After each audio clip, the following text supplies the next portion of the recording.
Governor Punjab सरदार सलीम हैदर ने मुजाहिदीन के इस्लामाबाद पहुंचने को पंजाब हुकूमत और पुलिस की बहुत बड़ी नाकामी करार दे दिया। सरदार सलीम ने वाजे किया कि उनके ख्याल में इस्लामाबाद एहतजाज में गलतियां दोनों अतराफ से हुई हैं। वफाकी काबीना को भी जिस तरीके से मामले को हल करना चाहिए था उस तरह नहीं किया गया। मजीद जानते हैं डॉन न्यूज़ लाहौर के ब्यूरो चीफ मोहम्मद बिलाल से। बिलाल, मजीद क्या कहना था गवर्नर पंजाब का? जी अली, देखें, गवर्नर पंजाब सरदार सलीम का ये कहना था कि जो सारा मामला था इसको जिस तरीके से टैकल किया गया उसमें वफाकी हुकूमत ने भी गलतियां की हैं। ताम पीटीआई की जानिब से भी ये बड़ी गलती थी जिस तरीके से उन्होंने इस्लामाबाद जाकर एहतजाज किया।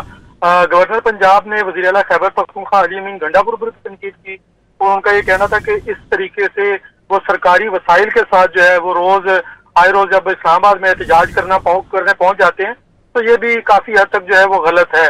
इसमें जो वफाकी हुकूमत है उसके ऊपर, पंजाब हुकूमत के ऊपर, दोनों हुकूमतों के ऊपर जो है वो गवर्नर की जानिब से तनकीद की गई। उनका ये कहना था कि वफाकी काबीना को जिस तरीके से ये मामला सुलझाना चाहिए था वो नहीं सुलझाया गया। ताहम अगर बड़ी तादाद में पीटीआई के कारकुन डी चौक के अंदर पहुंच जाते तो वो समझते हैं कि हालात जो है वो बहुत ज्यादा खराब हो जाते।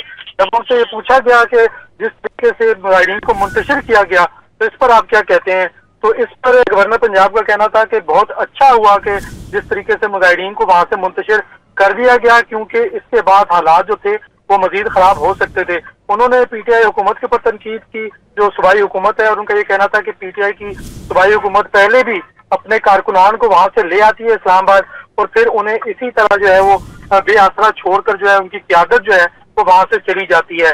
पीपल्स पार्टी का उनका ये कहना था कि वो कोशिश करेगी पीपल्स पार्टी के हालात को जो है वो बेहतर करने के लिए अपना किरदार अदा करे। उन्होंने कहा कि पीपल्स पार्टी वफाकी हुकूमत और पीटीआई की मिन्नत करने को भी तैयार है कि हालात को जो है वो बेहतर बनाया जाए, क्योंकि मुल्क जो है वो इस वक्त ऐसे हालात का मुतामिल नहीं हो सकता।